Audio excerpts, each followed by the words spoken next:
हाय दोस्तों। तो previous lecture में हमने देख लिया कि what is addition of vector A and vector B. ठीक है।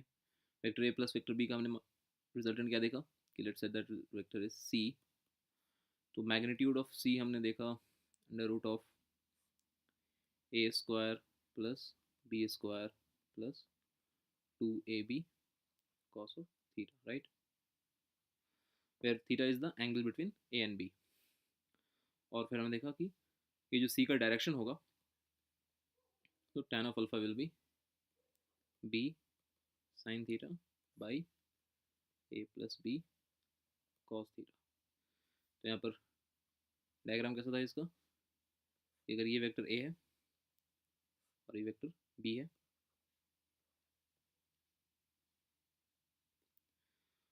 So this was angle theta.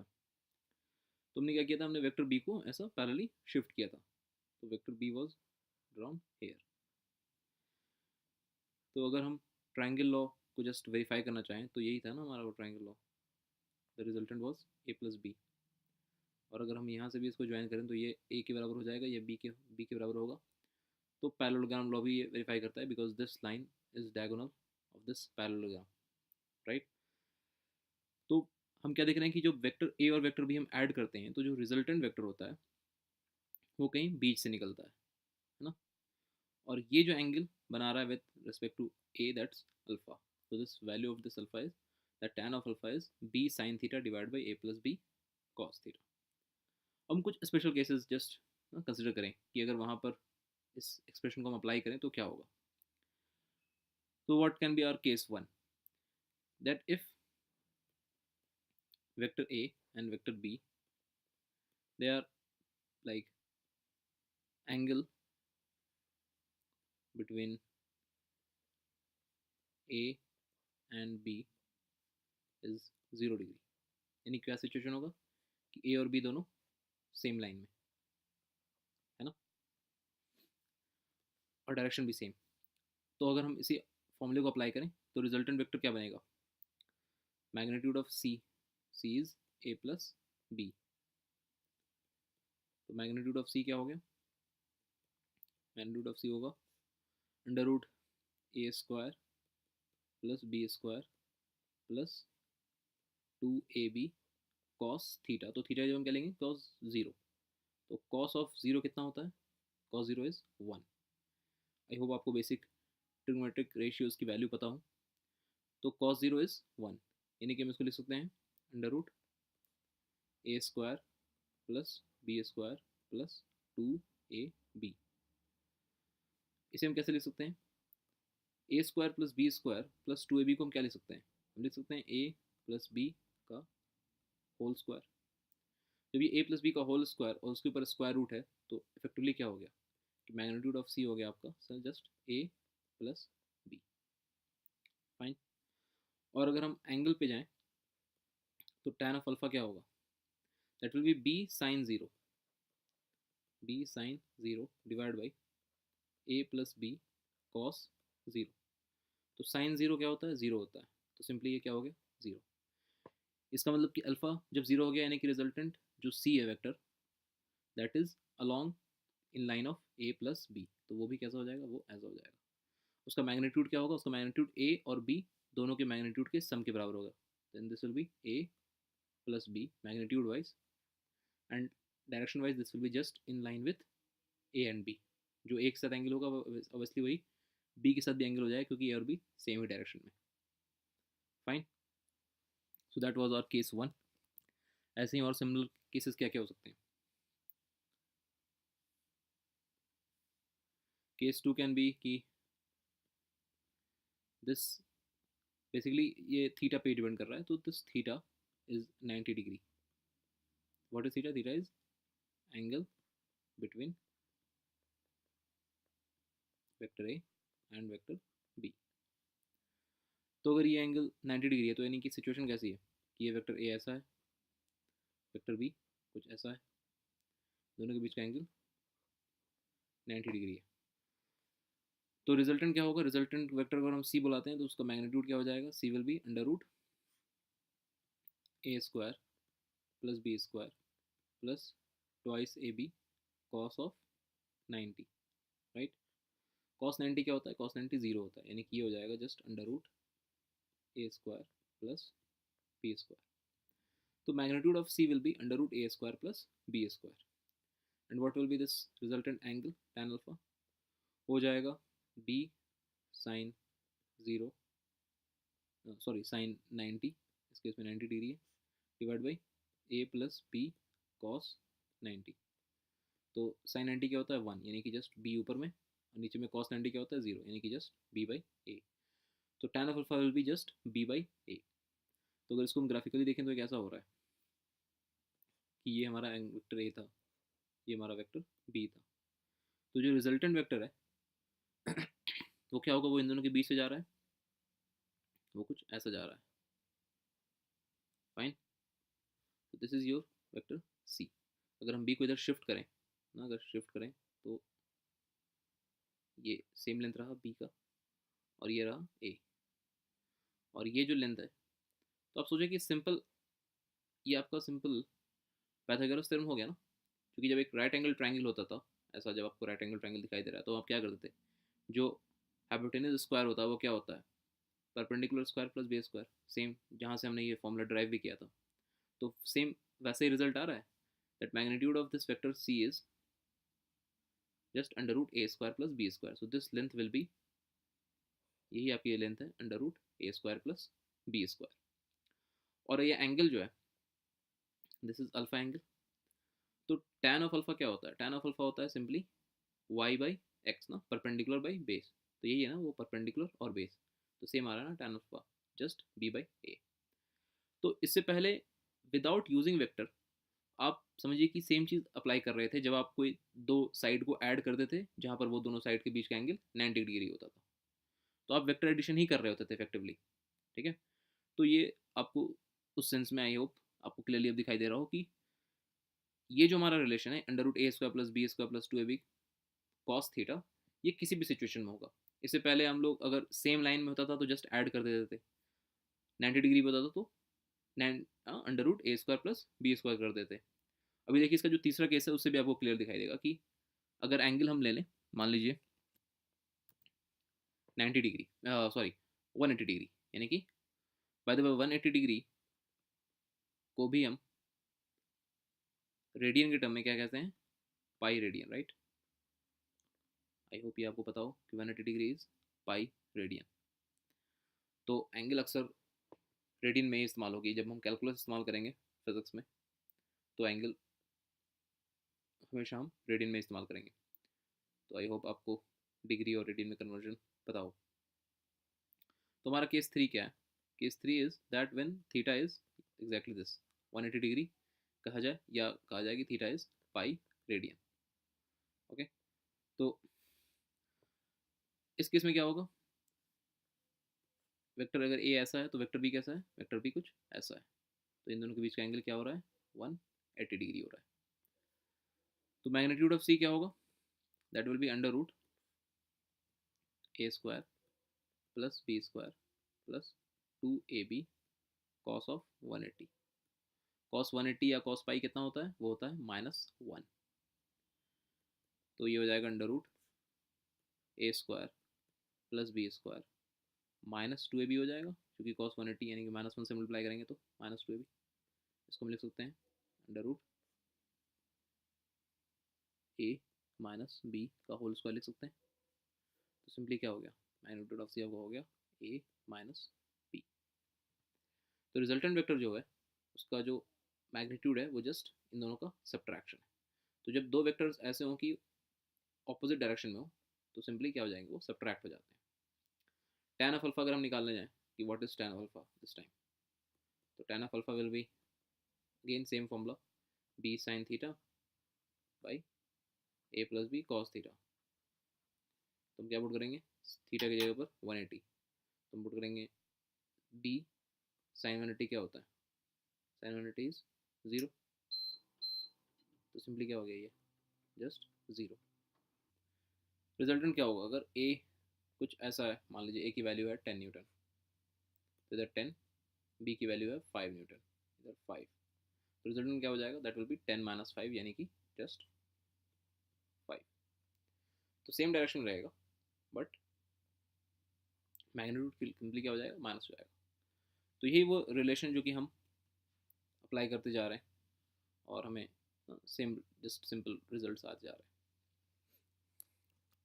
और क्या स्पेशल केसेस हो सकते हैं, एक स्पेशल केस हो सकता है कि if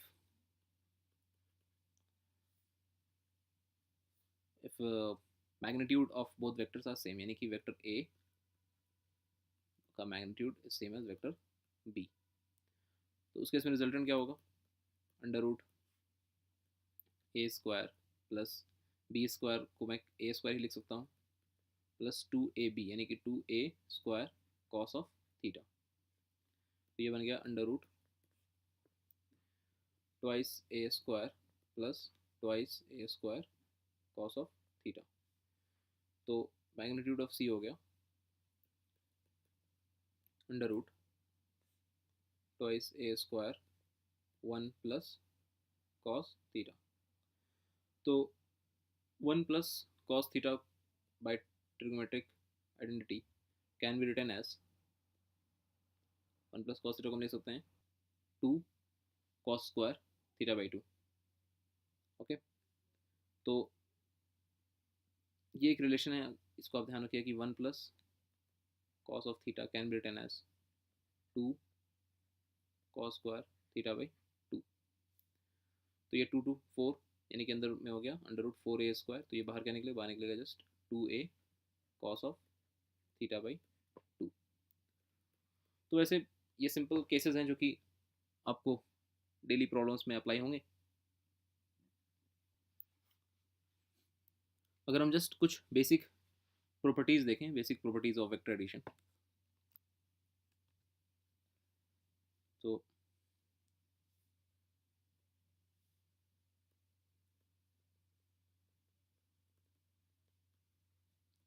properties of vector addition, तो पहली प्रॉपर्टी यह आती है कि वेक्टर एडिशन जो है that obeys commutative law. Important ये समझना कि vector A plus b is same as vector b plus vector a. जो बचपन में आपने कम्यूटेटिव लॉ पढ़ा था, तो कम्यूटेटिव लॉ में क्या होता है कि 2 + 3 = 3 + 2, तो वो वेक्टर भी फॉलो करता है, वेक्टर एडिशन भी फॉलो करता है कम्यूटेटिव लॉ। सेकेंड प्रॉपर्टी है कि it also obeys associative law. Associative law क्या है कि vector A plus vector b plus c can written as vector A plus vector b plus vector c, right. So this is another simple relation which you can relate. तो अगर हम पहले B और C vector है उसको दोनों को add करें, फिर उसका जो रिजल्टेंट होगा उससे ए को ऐड करें, या फिर हम पहले ए और बी को ऐड करें और उसका जो रिजल्टेंट होगा उसको सी को ऐड करें, दोनों बात एक ही रहेगी, ठीक है। तो ये जो दो बेसिक प्रॉपर्टी थी ये हमेशा वेक्टर एडिशन फॉलो करता है। अब हम देखते हैं वेक्टर सब्ट्रैक्शन।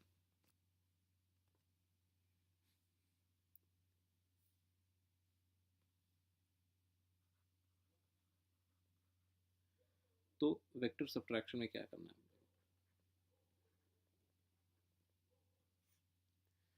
आप ऐसे समझिए कि वेक्टर ए माइनस वेक्टर बी, यही होगा वेक्टर सब्ट्रैक्शन। इसको हम ऐसे भी लिख सकते हैं क्या, vector A plus minus of b लिख सकते हैं, है ना। यानी कि हमने क्या किया, मैंने वेक्टर बी को -1 से मल्टीप्लाई कर दिया। तो अभी हमने जो वेक्टर एडिशन सीखा है ये एग्जैक्टली वापस वही बन गया, लेकिन इस बार हम ऐड कर रहे हैं वेक्टर ए और वेक्टर माइनस बी को। यानी कि डायग्राम में अगर वेक्टर ए ऐसा है और वेक्टर बी ऐसा है, is vector a is vector b, और हमें ए माइनस बी करना है, तो पहला काम है कि हम वेक्टर बी को -1 से मल्टीप्लाई करें। तो मल्टीप्लाई करने पर क्या हो रहा है, हमने क्या सीखा कि अगर वेक्टर कोई भी वेक्टर है उसको अगर हम -1 से मल्टीप्लाई करेंगे तो यानी कि वो क्या बन जाएगा, उसका नेगेटिव ऑफ वेक्टर बन जाएगा। तो नेगेटिव वेक्टर क्या होता है, वो इसी लाइन पर आएगा और उसका डायरेक्शन जस्ट ऑपोजिट होगा, और मैग्नीट्यूड में वो क्या होगा, सेम होगा एज वेक्टर बी। तो ये माइनस वेक्टर बी है। मैग्नीट्यूड सेम रहा बट डायरेक्शन ठीक ऑपोजिट हो गई। ओके, अब हमें बस जो हमने वेक्टर एडिशन का रूल सीखा है उसी वेक्टर एडिशन के रूल से हमको ऐड करना है ए और माइनस बी को। ए और माइनस बी को ऐड करेंगे वो क्या होगा, वो इस तरह से कुछ ऐसा बीच में आएगा।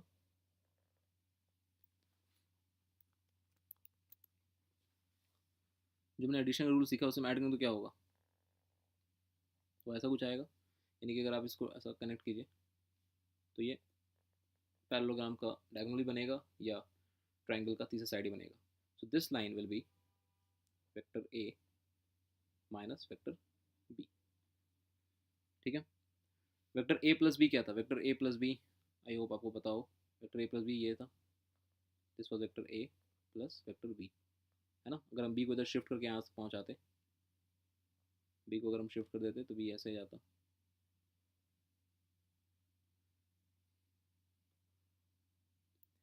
ये वेक्टर बी था। और अगर ए को शिफ्ट करते तो ये ऐसा होता, ये वेक्टर ए था। तो इनका रिजल्टेंट ए प्लस बी ऐसा हुआ, लेकिन वही अगर वेक्टर ए माइनस वेक्टर बी हम करेंगे तो वो कुछ इस तरह का हो जाता है, वो इधर जाएगा। यानी कि अब हमको सेम चीज़ अप्लाई करनी है। अगर हम इसको रिजल्टेंट सी कॉल करें कि C is vector A minus B, तो हम क्या लिखेंगे कि what will be magnitude of C, magnitude of C will be under root A square, यानी कि magnitude of vector B. Magnitude of vector minus B क्या होगा, वो भी क्या होगा इसका मैग्नीट्यूड। तो magnitude of vector minus B क्या होगा, that will again be just B, है ना, क्योंकि नेगेटिव ऑफ वेक्टर का मैग्नीट्यूड सेम ही होता है। तो A square plus B square plus 2ab। अब cos of angle between A and minus B, right, क्योंकि वही हमारा वेक्टर एडिशन का रूल है। तो इस बार हमको देखना है कि ए और माइनस बी के बीच का एंगल है क्या। What is angle between A and minus B, A और बी के बीच का एंगल अगर मान लीजिए ये था थीटा, इसका मतलब कि ए और माइनस बी के बीच का एंगल क्या होगा, this will B 180 minus theta होगा ये, बिकॉज दीज टू एंगल्स का सम जो होना है वो होना है 180 डिग्री बराबर। बी और माइनस बी तो एक ही लाइन पे हैं, इसका मतलब यहाँ पर हम पुट करेंगे कॉस ऑफ 180 माइनस थीटा। ठीक है, तो बस ये फ़र्क हो जाता है। अब एक ट्रिग्नोमेट्रिक रिलेशन है कि cos of 180 minus theta is minus of cos theta. तो हम लिखेंगे इसको under root A square plus B square minus 2ab cos theta. So this is magnitude of vector A minus vector b. Fine, तो just addition है बस। अगर vector ए minus vector b हो रहा है तो सिंपली समझिए कि एडिशन हो रहा है वेक्टर ए और माइनस ऑफ वेक्टर बी का। ठीक है, अगर हमें देखना है प्रॉपर्टीज ऑफ वेक्टर सब्ट्रैक्शन,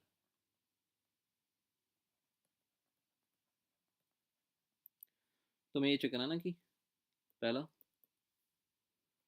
कि वेक्टर ए माइनस वेक्टर बी, तो vector A minus vector B will obviously not equal to vector b minus vector a। ठीक है, so it's not following your commutative law। Okay, तो ये चीज़ का बस ध्यान रखिएगा। अब हम नेक्स्ट लेक्चर की तरफ चलते हैं, वहाँ पर हम लोग वेक्टर कैलकुलेशन के ऊपर न्यूमेरिकल्स करेंगे। Till then bye bye, thank you.